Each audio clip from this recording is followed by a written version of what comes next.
Episode തുടക്കത്തിൽ നമ്മൾ കാണുന്നത് തന്റെ മാന തീരുന്നതിന് മുൻപ് ആ മാജിക് റീജിയൻ മറികടക്കാൻ ശ്രമിക്കുന്ന റാൽഫിനെയാണ്. പെട്ടെന്നാണ് അവനെ അറ്റാക്ക് ചെയ്യാൻ ഒരു മാജിക് ബീസ്റ്റ് വരുന്നത്. അവിടെ ഉണ്ടായിരുന്ന ഒരു മരക്കഷ്ണം എടുത്ത് അവൻ അതിനെ ഓടിക്കുന്നു. ഇല്ല, അവരെ അത് അറിയിക്കാതെ എനിക്കിവിടെ വെച്ച് മരിക്കാൻ സാധിക്കില്ല എന്ന് റാൽഫ് ചിന്തിക്കുന്നു. പിന്നീട് നമ്മൾ കാണുന്നത് ശക്തമായ മാജിക് റീജിയൻ മറികടക്കാൻ സഹായിക്കുന്ന കാൻഡലോ എന്ന് പറയുന്ന ഒരു വലിയ യന്ത്രമാണ്. സ്പേഡ് കിണ്ടത്തിലെ സാധാരണക്കാരുടെ മാനം ഉപയോഗിച്ചിട്ടാണ് അത് അവർ പ്രവർത്തിപ്പിക്കുന്നത്. ഈ ശക്തമായ മാജിക് റീജിയൻ മറികടക്കാൻ ഇവരിൽ പകുതി പേരെയെങ്കിലും നമ്മൾക്ക് ആവശ്യമായിട്ട് വരും. അതുകൊണ്ട് ഓരോരുത്തരുടെയും ജീവൻ നമുക്ക് വളരെ പ്രധാനപ്പെട്ടതാണ്. അത് ഇനി ചെറിയൊരു കുട്ടിയാണെങ്കിൽ പോലും കിട്ടാവുന്ന അത്രയും മാന പിഴിഞ്ഞെടുക്കണം. ഇതേ സമയം കുറച്ചു ദൂരെയായി അവരുടെ ആ ഉപകരണം നോക്കി ഹാർട്ട് കിണ്ടത്തിലെ വാട്ടർ സ്പിരിറ്റിന്റെ ഒരു ക്ലോൺ അവിടെ നിൽക്കുന്നുണ്ട്. സോ ലോറോ ബച്ചിക്ക് അവിടെ നടക്കുന്ന കാര്യങ്ങളെല്ലാം നിരീക്ഷിക്കാൻ വേണ്ടി തയ്യാറാക്കിയതായിരുന്നു അത്. ഈ കഴിഞ്ഞ 6 മാസം കൊണ്ട് സ്പേഡ് കിണ്ടം ഏകദേശം ഡയമണ്ട് കിണ്ടത്തെ ഏറ്റെടുത്ത് കഴിഞ്ഞിരിക്കുന്നു. ഇനി അവരുടെ ലക്ഷ്യം ക്ലോവർ കിണ്ടവും ഹാർട്ട് കിണ്ടവുമായിരിക്കും എന്ന് ഗാജ അവരോട് പറയുന്നു. സോ ഹാർട്ട് കിണ്ടത്തിലോട്ട് അവർ ട്രെയിനിങ്ങിന് വന്നിട്ട് ഇപ്പൊ 6 മാസം കഴിഞ്ഞിരിക്കുന്നു. അതായത് കഴിഞ്ഞ എപ്പിസോഡ് കഴിഞ്ഞിട്ട് ഇപ്പൊ 6 മാസം കഴിഞ്ഞിരിക്കുന്നു. ഹാർട്ട് കിണ്ടത്തിന്റെ ബോർഡറിനടുത്ത് നിൽക്കുന്ന സ്പേഡ് കിണ്ടത്തെ തടയാൻ ഞങ്ങൾ എല്ലാവരും തയ്യാറായി കഴിഞ്ഞിരിക്കുന്നു. ഓ, വളരെ സന്തോഷം. പക്ഷെ അവരിപ്പോ നിൽക്കുന്നത് ശക്തമായ മാജിക് റീജിയന്റെ അടുത്താണ്. അങ്ങനെയാണെങ്കിൽ ഹാർട്ട് കിണ്ടത്തിന്റെ ബോർഡറിനടുത്ത് എത്തുമ്പോഴേക്കും അവർ ഒരുപാട് വീക്കായി കാണും. ഈ ഒരു അവസരം മുതലെടുത്ത് നമ്മൾ അവരെ അറ്റാക്ക് ചെയ്താൽ തീർച്ചയായിട്ടും അവർക്ക് പിടിച്ചു നിൽക്കാൻ സാധിക്കില്ല. ഇല്ല, ഒരു യന്ത്രത്തിന്റെ സഹായത്തോടെയാണ് അവർ മാജിക് റീജിയനിലൂടെ സഞ്ചരിക്കുന്നത്. അതിനുവേണ്ടി അവരുടെ രാജ്യത്തുള്ള ലോവർ സ്റ്റേജിലുള്ള ആളുകളെയാണ് അവർ ക്രൂരമായി ഉപയോഗിക്കുന്നത്. ഇത് കേട്ട് ആരോ അവിടെ നിന്ന് ഓടുന്നു. ഹേയ് നിൽക്ക്, ഇതുവരെ പ്ലാൻ മൊത്തം പറഞ്ഞു തീർന്നിട്ടില്ല. അവനെ വിട്ടേ. മുൻനിരയിൽ നിൽക്കാൻ ഏറ്റവും നല്ലത് അവൻ തന്നെയാണ്. അത്ര പെട്ടെന്നൊന്നും അവൻ തോൽക്കില്ല. സാധാരണയായി ഒരുപാട് മാന ഉള്ളവരോ അല്ലെങ്കിൽ ഹയർ സ്റ്റേജിലുള്ളവരോ ആയിരിക്കും ഏറ്റവും ബെസ്റ്റ് റിസൾട്ട് കാണിക്കുന്നത്. എന്നാൽ മാജിക്കോ മാനയോ ഇല്ലാത്ത ആസ്ത കഴിഞ്ഞ 6 മാസം കൊണ്ട് എല്ലാവരെയും അതിശയിപ്പിക്കുന്ന രീതിയിൽ വളർന്നു കഴിഞ്ഞിരിക്കുന്നു. അവന് ആർക്കേൻ സ്റ്റേജിലായത് നല്ല കാര്യമാണ്. അതിലുപരി എന്നെ എക്സൈറ്റ് ചെയ്യിപ്പിച്ചത് അവന്റെ ഹാർഡ് വർക്കും നെവർ ഗിവ് അപ്പ് മൈൻഡ് സെറ്റുമാണ് എന്ന് ലോറോ ബച്ചിക്കയും പറയുന്നു. സോ ഹാർട്ട് കിണ്ടത്തിന്റെ ബോർഡറിനെ ലക്ഷ്യമാക്കി വളരെ വേഗത്തിൽ പോകുവാണ് ആസ്ത. ഇതേ സമയം സ്പേഡ് കിണ്ടത്തിലെ വീക്കായിട്ടുള്ളവരെ ഉപയോഗിച്ച് അവരുടെ ആ യന്ത്രം കൂടുതൽ മുന്നോട്ട് കൊണ്ടുപോകാൻ ശ്രമിച്ചുകൊണ്ടേയിരിക്കുകയാണ് അവിടുത്തെ ഗാർഡ്സ്. എന്റെ സിസ്റ്റർ വളരെ ചെറുതാ, അവളുടെ മാനയും വളരെ വീക്കാ. ദയവ് ചെയ്ത് അവളെ വെറുതെ വിടണം. ഓ, ഞങ്ങളോട് സംസാരിക്കാൻ നിനക്ക് അത്രത്തോളം ധൈര്യമുണ്ടോ? നീ വെറും ലോ സ്റ്റേജിലുള്ള ഒരു പുഴു മാത്രമാണ്. ഒരു അറ്റാക്കിംഗ് സ്പെല്ല് പോലും നല്ലപോലെ ഉപയോഗിക്കാൻ സാധിക്കാത്ത നിങ്ങളെ പോലെയുള്ളവരെ കൊണ്ട് ഇങ്ങനെയെങ്കിലും ഉപകാരം ഉണ്ടായിക്കോട്ടെ എന്ന് വിചാരിച്ചു. ഈ കോട്ട ഇവിടെ നിന്ന് കൊണ്ടുപോകാൻ നിങ്ങളുടെ കയ്യിലുള്ള ചെറിയ മാനയുടെ സഹായം മാത്രം മതി. പിന്നെ നിങ്ങൾ പേടിക്കേണ്ട ആവശ്യമില്ല. നിങ്ങളുടെ മാന മുഴുവൻ തീരുന്നത് വരെ നിങ്ങളെ ആരും കൊല്ലില്ല. ഇത്രയൊക്കെ പറഞ്ഞ സ്ഥിതിക്ക് നിനക്ക് ഞാൻ കുറച്ചു മാന മാത്രം ബാക്കി വെക്കാം. ഇനിയുള്ള കാലം നീ എന്റെ കൂടെ ജീവിച്ചോ എന്ന് പറഞ്ഞ് ചിരിച്ചോണ്ടിരിക്കുകയാണ് അവൻ. പെട്ടെന്നാണ് ഒരു വലിയ സോഡ് അവന് നേരെ വരുന്നത്. അതിൽ നിന്നും തെറിച്ചു വീണ ആസ്ത താഴെ വീഴുന്നു. ഓ, സ്ട്രോങ് മാജിക് റീജിയനിലൂടെ വന്നതുകൊണ്ടായിരിക്കും എന്നെ കൊണ്ട് നല്ല രീതിയിൽ അത് കൺട്രോൾ ചെയ്യാൻ സാധിച്ചില്ല. അത് നല്ല രീതിയിൽ കൺട്രോൾ ചെയ്യാൻ ഞാൻ പഠിച്ചേ പറ്റൂ. സ്ലയർ എന്ന് പറഞ്ഞ ആസ്ത അവന്റെ കയ്യിലോട്ട് ആ സ്വോർഡ് കൊണ്ടുവരുന്നു. അപ്പോഴാണ് നമ്മൾ ആ കാഴ്ച കാണുന്നത്.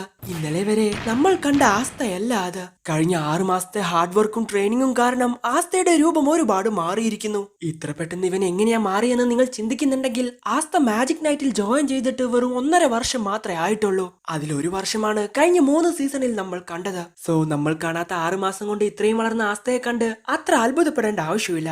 ആ റോബ് കണ്ടാൽ അറിയാം, നീ ക്ലോവർ കിണ്ടത്തിലുള്ള ഒരു മാജിക് നൈറ്റ് ആണ്. നീ എന്താ ഇവിടെ ചെയ്യുന്നേ?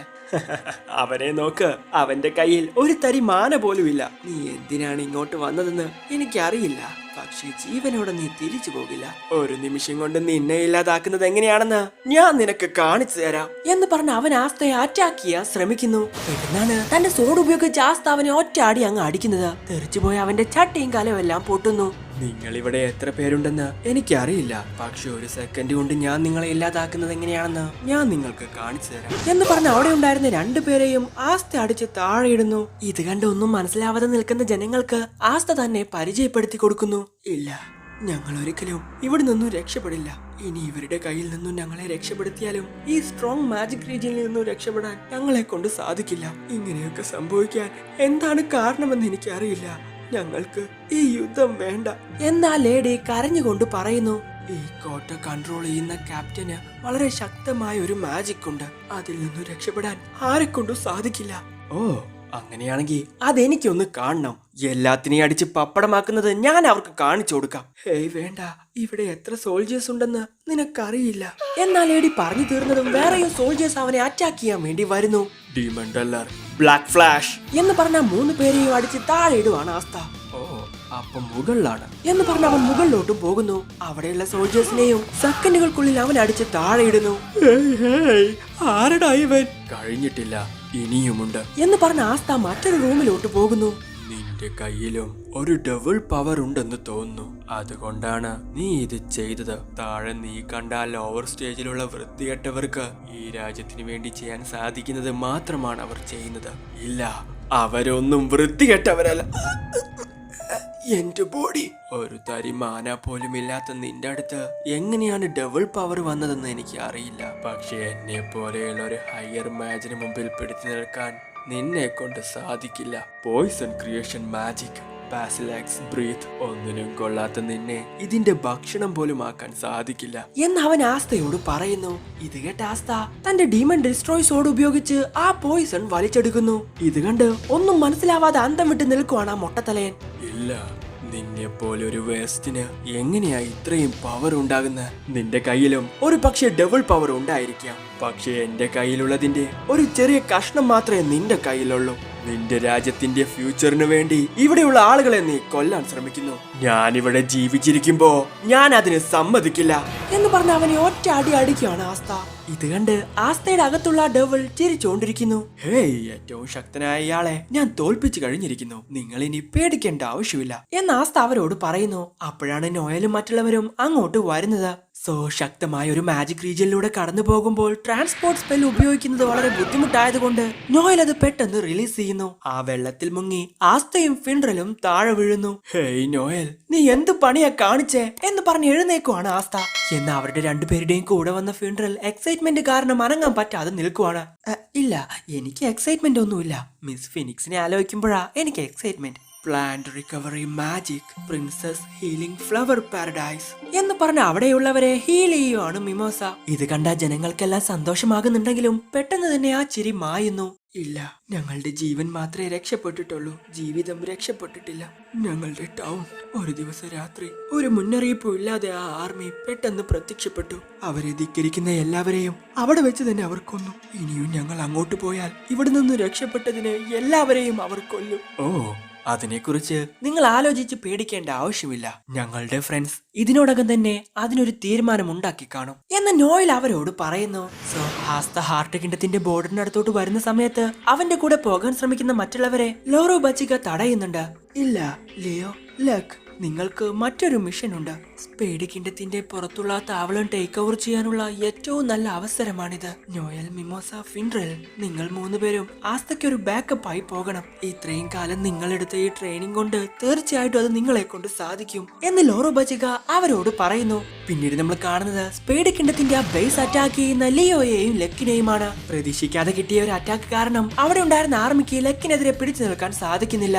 ഇവിടെയുള്ളവരെല്ലാം സ്റ്റേജ് 2-ലോ അതിന് താഴെയുള്ളതാണെന്നോ എന്നോട് പറയരുത്. സോ ഇവരെത്ര പേരുണ്ടെങ്കിലും നമുക്കെതിരെ പിടിച്ചു നിൽക്കാൻ ഇവരെ കൊണ്ട് സാധിക്കില്ല.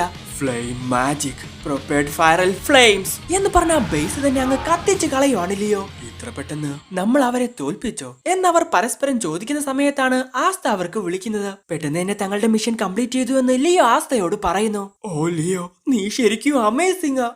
ഞാൻ ഫഗോലിയന്റെയും മെറിലിയോണയുടെയും ബ്രദർ ആണെന്ന് നീ മറക്കരുത് ആസ്ത. ശരി, ഈ സ്ഥലം ഞാൻ മാർക്ക് ചെയ്തിട്ടുണ്ട്, അതുകൊണ്ട് ഞാൻ പുറത്തോട്ട് പോകുക എന്ന് പറഞ്ഞ് ഫിൻഡ്രൽ അവിടെ നിന്നും പോകുന്നു. അവരെ കൊണ്ട് അത് സാധിക്കുമെന്ന് എനിക്ക് അറിയാമായിരുന്നു. പക്ഷെ അവർ എന്റെ എക്സ്പെക്ടേഷൻസിൽ നിന്നും ഒരുപാട് മുകളിലാണ്. എന്നാൽ ഇപ്പോഴും യഥാർത്ഥ യുദ്ധം ആരംഭിച്ചിട്ടില്ല. ഇതേ സമയം ക്ലോവർ കിണ്ടത്തിലുള്ളവർ ആ വില്ലേജ് ഏറ്റെടുത്തത് കൊണ്ട് ഇനി അവരുടെ അടിമയായി ഇരിക്കേണ്ടി വരുമോ എന്ന് ആ വില്ലേജിലെ ആളുകൾ പരസ്പരം ചോദിക്കുന്നു. ഹേയ്, അങ്ങനെയൊന്നുമില്ല, അത് നിങ്ങളുടെ വില്ലേജ് ആണ്. ഞങ്ങൾ അതിൽ ഒന്നും ചെയ്യാൻ പോകുന്നില്ല. ഫിൻഡ്രൽ തന്റെ സ്പെഷ്യൽ മാജിക് ഉപയോഗിച്ച് നിങ്ങളെ അങ്ങോട്ട് കൊണ്ടുപോകും എന്ന് ആസ്ത അവരോട് പറയുന്നു. ഇത് കേട്ട് അവർക്ക് ഒരുപാട് സന്തോഷമാകുന്നുണ്ട്. സ്പെയ്ഡ് കിണ്ടത്തിലെ ഡെവിളിനെ ഇല്ലാതാക്കാൻ ഞങ്ങൾ ആഗ്രഹിക്കുന്നുണ്ട്. നിങ്ങൾ പറയുന്നത് എനിക്ക് മനസ്സിലായില്ല. ഇപ്പോൾ സ്പെയ്ഡ് കിണ്ടം ഭരിക്കുന്നത് ഡാർക്ക് ട്രയാഡ് ആണ്. അവർ ശക്തനായ ഡാർക്ക് ഡിസൈപ്പിൾസിന് അധികാരം നൽകി. ഞങ്ങൾ കേട്ട റൂമേഴ്സ് അനുസരിച്ച് ഡാർക്ക് ട്രയാഡ് എന്ന് പറയുന്നത് ഡെവിൾസിനെ പോലെ പേടിപ്പെടുത്തുന്ന ഒന്നാണ്. ഓ മാൻ, ഇത് ശരിക്കും വളരെ മോശമാണ്. The dark triad. Double power ഉപയോഗിക്കുന്നതിൽ നീ ഇപ്പോ ഒരുപാട് വളർന്നിരിക്കുന്നു സെനോൺ. ശരിയാണ്, എനിക്കിപ്പോ റിപ്പോർട്ട് കിട്ടി കഴിഞ്ഞിരിക്കുന്നു. ഹാർട്ട് കിണ്ടത്തിലോട്ട് നമ്മൾ അയച്ച കോട്ടയും അതിന്റെ താവളവും വീണിരിക്കുന്നു. അതിനെക്കുറിച്ച് ആലോചിക്കേണ്ട. നമ്മളുടെ സൈനികർക്ക് നമ്മൾ എന്തെങ്കിലും കൊടുക്കണം, അല്ലെങ്കിൽ അവർക്ക് ബോറടിക്കും. ഹേയ് ബ്രദർ ഡാൻഡേ, എന്തുകൊണ്ടാണ് സീനോന് ഇത്രയധികം സന്തോഷവാനായിരിക്കാൻ സാധിക്കുന്നത്? നീ അവനെയും ഒറ്റയ്ക്ക് ഡയമണ്ട് കിണ്ടത്തിലോട്ട് പോകാൻ അനുവദിച്ചു. ആ മിഷൻ ഏറ്റവും യോഗ്യൻ ഞാൻ തന്നെയായിരുന്നു. എന്ത്? പക്ഷെ നീ അന്ന് നിന്റെ പവറിന്റെ 40% മാത്രമേ ഉപയോഗിച്ചിട്ടുള്ളൂ. എന്നെ കൊണ്ടും അത് ചെയ്യാൻ സാധിക്കും. എനിക്കും ഇൻട്രസ്റ്റിംഗ് ആയിട്ട് എന്തെങ്കിലും വലുത് ചെയ്യണമെന്ന് ആഗ്രഹമുണ്ട്. ഹേയ് വാനിക, നീ ഒരുപാട് വളർന്നിരിക്കുന്നു. നീ പറഞ്ഞത് എന്തായാലും ശരിയാണ്. കളി തുടങ്ങാനുള്ള സമയം ആയിരിക്കുന്നു. ഇങ്ങനെയാണെങ്കിൽ പിന്നെ എന്തിനാ നമ്മൾ 6 മാസം കാത്തിരുന്നത്? വരാനിരിക്കുന്ന സമയത്തിനായി നമുക്ക് തയ്യാറെടുക്കാൻ വേണ്ടിയായിരുന്നു അത്. ഈ കളി പെട്ടെന്ന് അവസാനിച്ചാൽ അത് അത്ര രസം ഉണ്ടാവില്ല. ഈ കളി അവസാനിക്കുമ്പോൾ ഈ ലോകത്തെ എല്ലാം നമ്മൾ തുടച്ചു നീക്കിയിരിക്കും. ആ ഡോർ ഓപ്പൺ ചെയ്യാനുള്ള താക്കോലുകളെല്ലാം നമ്മളുടെ കൈയെത്തും ദൂരത്താണ്. നമുക്കെതിരെ നിൽക്കുന്നത് 2 ആർക്കേൻ സ്റ്റേജ് മേജേഴ്സ് ആണ്. അവർക്ക് രക്ഷപ്പെടാൻ സാധിക്കില്ല. എല്ലാ ജീവനും നമ്മളുടെ ഈ കൈയിനടിയിലാണ് എന്ന് ഡാൻഡെ അവരോട് പറയുന്നു. പിന്നീട് നമ്മൾ കാണുന്നത് ആസ്ത അയച്ച ലെറ്റർ വായിക്കുന്ന സിസ്റ്റർ ലില്ലിയെയാണ്. അടുത്തു തന്നെ ഒരു രാജ്യവുമായി യുദ്ധമുണ്ടാകുമെന്ന് ആസ്ത അതിൽ എഴുതിയിട്ടുണ്ട്. അപ്പോഴാണ് അങ്ങോട്ട് ആരോ നടന്നു വരുന്നത്. താഴെ വീണ അയാളോട് ഹേ എന്ത് പറ്റിയെന്ന് സിസ്റ്റർ ലില്ലി ചോദിക്കുന്നു. Lord you know